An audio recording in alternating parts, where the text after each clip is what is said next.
حضور نے فرمایا آؤ میں تمہیں پچھلے زمانے کے ایک ایماندار نوخیز ولی اللہ کی بات سناؤں. پچھلے زمانے حضور نے فرمایا پچھلے زمانے میں ایک بادشاہ جادو کے زور پہ حکومت کرتا تھا. جب وہ ایک جادوگر اس نے رکھا ہوا تھا تو جادوگر اس کو جادو بتاتا, وہ جادو کے زور پر حکومت کرتا. جادوگر بوڑھا ہو گیا تو کہنے لگا بادشاہ کو نوجوان میرے پاس بھیج دے, اب میں بوڑھا ہو گیا ہوں, میرا پتہ کوئی نہیں کب مر جاؤں. ایک نوجوان کی ڈیوٹی لگائی, بڑا زیرک سمجھدار, اپنے رعایا میں سے چن کے جو ذہین فطرت مزاج بچہ تھا وہ اس نے لگایا. اللہ کے محبوب علیہ الصلوۃ والسلام فرماتے ہیں بچہ جادو سیکھنے لگا, وقت گزرنے لگا. بچہ جب جادو سیکھنے جاتا تو رستے میں ایک راہب بھی تھا جو انجیل جانتا تھا, وہ اللہ اللہ سکھاتا, لوگوں کو حضرت عیسیٰ علیہ السلام کی تعلیمات سے آگاہ کرتا. اس نے دیکھا کہ یہاں بھی لوگ اکٹھے ہیں تو وہ بچہ اس راہب کے پاس بھی اٹھنے بیٹھنے لگا. اب جب اس کے ساتھ اس کی گفتگو بڑھنے لگی تو اس کو باتوں میں لذت آنے لگی. اس نے راہب نے پوچھا کہ تو کون ہے اور کس طرح سے آیا ہے, کیا تیرا معاملہ ہے؟ اس نے کہا جی میں جادو سیکھنے جاتا ہوں, آپ کی باتیں مجھے بڑی اچھی لگتی ہیں. اس نے کہا دین سیکھ, جادو سیکھنے والے کافر ہو جاتے ہیں, قرآن و حدیث سیکھنے والوں کو اللہ کامل ایمان عطا فرماتا ہے. فرمایا یہ سیکھ. بچہ بیٹھنے لگا, اس کے پاس آنے لگا, باتیں دل میں گھر کرنے لگی. ایک وقت آیا کہ مسلمان ہو گیا. اور مسلمان کیسے ہوا؟ بچہ کہتا ہے میں تجربہ کر کے ہوا. اب میں تھوڑا سا وقت جادوگر کے پاس بھی جاتا اور باقی سارا وقت وہاں بیٹھتا. میں ایک دن جا رہا تھا تو رستے میں ازدہا تھا, بہت بڑا سانپ تھا, رستہ روک کے کھڑا تھا. یہ حضور نے بیان کی حدیث. نبی پاک صلی اللہ علیہ وسلم فرماتے ہیں بچہ کہتا ہے کہ رستے کے اندر سانپ ہے, رستے بند ہے, لوگ چھتوں درختوں پہ چڑھے, ہراش ہے. کہتے چھوٹا سا روڑا میں نے اٹھایا تو میں نے کہا اللہ اگر جادوگر سچا ہے تو اسے مار دے. چھوٹا سا روڑا میں نے پھینکا, ازدہا کوئی نہ مرا. پھر چھوٹا روڑا اٹھایا, میں نے کہا اللہ اگر وہ عالم سچا ہے تو اسے مار دے. اب جب میں نے روڑا مارا تو ازدہا مر گیا. میرے اندر سے گواہی آئی نہیں دین کی باتیں سچی ہیں, نہیں قرآن کی باتیں اسلام سمجھانے کے لیے عرض کر رہا ہوں. اگرچہ اس دور میں انجیل تھی, اللہ رسول کی باتیں اچھی ہیں.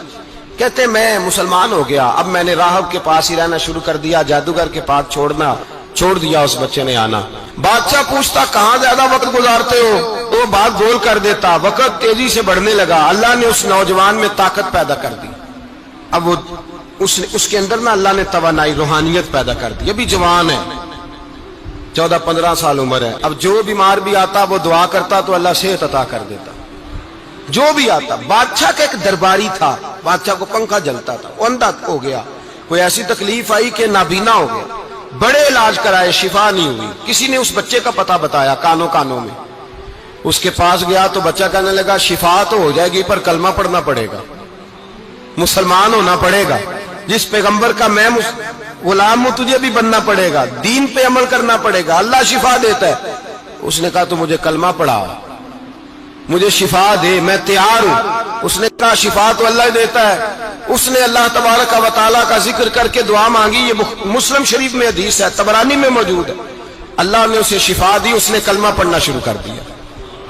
یہاں ایک نقطہ لکھا ہے ہمارے علماء نے, کہتے ہیں جب اللہ ولایت عطا کرتا ہے نا تو یہ سفید بالوں والے کا حصہ نہیں ہوتی. اگر جوانی میں کوئی آدمی توبہ کر کے تصوف کے راستے پہ چلتا ہے تو سب سے زیادہ ولایت اللہ اسے عطا فرماتا ہے. سب سے زیادہ ولایت اس کے پاس ہوتی ہے. ابھی اس کے بال کالے ہیں, چڑھتی جوانی ہے, دعا کی تو اللہ نے, اور حدیث پاک میں موجود ہے کوڑے آتے تو شفا یاب ہو جاتے, اندھے آتے تو شفا یاب, برس والے آتے تو اللہ سے دے. جوان ہے. بادشاہ کے پاس وہ واپس گیا, وہ جو آدمی جس کی آنکھیں ٹھیک ہوئی تھی. بادشاہ نے پوچھا کہ کیسے شفا ملی, تو کہنے لگا میرے رب نے شفا دی ہے. بادشاہ سجدے کراتا تھا, اپنے آپ کو منواتا تھا معاذ اللہ. کہنے لگا میرے علاوہ کون رب ہے؟ اس نے کہا وہی رب ہے جس نے تجھے پیدا کیا ہے, اور وہی رب ہے جس نے مجھے اندھے کو آنکھیں دی ہیں, وہی ہے میرا مالک. کہا اچھا تو مجھے نہیں مانتا؟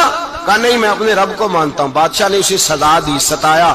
اس نے بچے کا پتہ بتایا, پھر بچے کو بلا کے ستایا تو اس راہب کا پتہ بتایا. راہب بھی قتل ہو گیا, نابینا بھی قتل ہو گیا.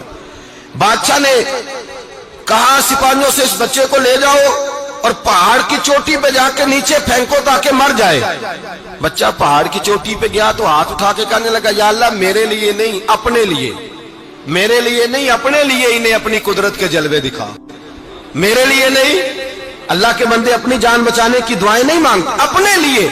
انہیں اپنی قدرت کے جلوے دکھا, یہ دعا مانگی, جتنے لوگ ساتھ آئے تھے وہ سارے زمین پہ گرے اور سب مر گئے, پہاڑ سے گر کے مر گئے. بچہ واپس سیدھا بادشاہ کے پاس کہنے لگا, لو بھائی میرے رب نے مجھے بچا لیا ہے. جوان کا ایمان دیکھو, میرے رب نے مجھے, بولو میرے اللہ نے مجھے ایمان کی گواہی دے رہا ہے, میں بچ گیا ہوں, تو جھوٹا ہے, میرا رب سچا ہے. اس نے کہا لے جاؤ اس کو دریا میں, کشتی میں بٹھاؤ, بیچ دریا کے جا کے دھکا دے دو.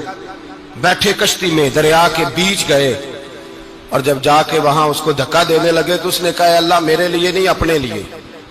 انہیں اپنی قدرت کے جلوے دکھا. بس ایک طوفان سا آیا, جتنے سپاہی ساتھ آئے تھے ڈوب کے مر گئے. وہ بچہ اٹھا اور سیدھا پھر بادشاہ کے پاس, اسی کے پاس کہنے لگا, لو بھائی میرے رب نے مجھے بچا لیا ہے, تیرے پاس آیا ہوں. وہ کہنے لگا تو کیا مصیبت میرے گلے پڑ گئی ہے, کیسے جان چھوٹے گی؟ تو بچہ کہنے لگا, اگر تو مجھے باندھے درخت کے ساتھ اور سارے ملک کو بلائے, لوگوں کو اکٹھا کرے, پھر تو مجھے تیر مارنا, میں تجھے بتاؤں گا کیسے مارنا ہے, میں مر جاؤں گا. اللہ کا بندہ نوجوان, ایمان دیکھو, مرنے کے طریقے بتا رہا ہے, میں تجھے بتاؤں گا میں کیسے مروں گا. یہ بات کہی, بادشاہ نے سارا مجمع جمع کیا, ملک سارا باہر آ گیا, درخت کے ساتھ باندھ دیا. کہنے لگا, بھائی لوگوں یہ مجھے مارنا چاہتا تھا, مار نہیں سکا, اب میں اسے بتانے لگا ہوں کہ میں کیسے مروں گا. اسے کہو جب تیر مارے تو ساتھ میرے رب کا نام بھی لے, میں اپنے رب کے نام پہ جان دوں گا, ایمان کی پختگی میں اللہ کے نام پر جان دوں گا. اسے کہو رب کے نام پہ مارے, مر جاؤں گا. بادشاہ نے اللہ کہہ کے تیر مارا, پیشانی میں لگا, بچے کی روح پرواز کر گئی. جتنا مجمع کھڑا تھا سارا کلمہ پڑھ کے مسلمان ہو گئے, سارے مسلمان ہو گئے, سارے. میرے رسول پاک سید عالم صلی اللہ علیہ وسلم نے نوجوانوں کو بتایا, جب تمہارے اندر ایمان کی قوت آئے گی تو اللہ تمہاری مدد کرے گا. فرمایا وہ نوخیز ولی تھا, ابھی اس کی پیشانی پر جوانی کے آثار تھے, لیکن اس نے اللہ کو راضی کیا, رب کریم کو راضی.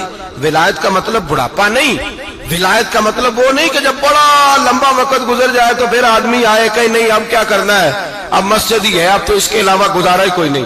تو اس وقت کا آنا اللہ کی بارگاہ میں قبول تو ہے, لیکن شاباشی اسی کو ملتی ہے جو جوانی کا وقت آئے.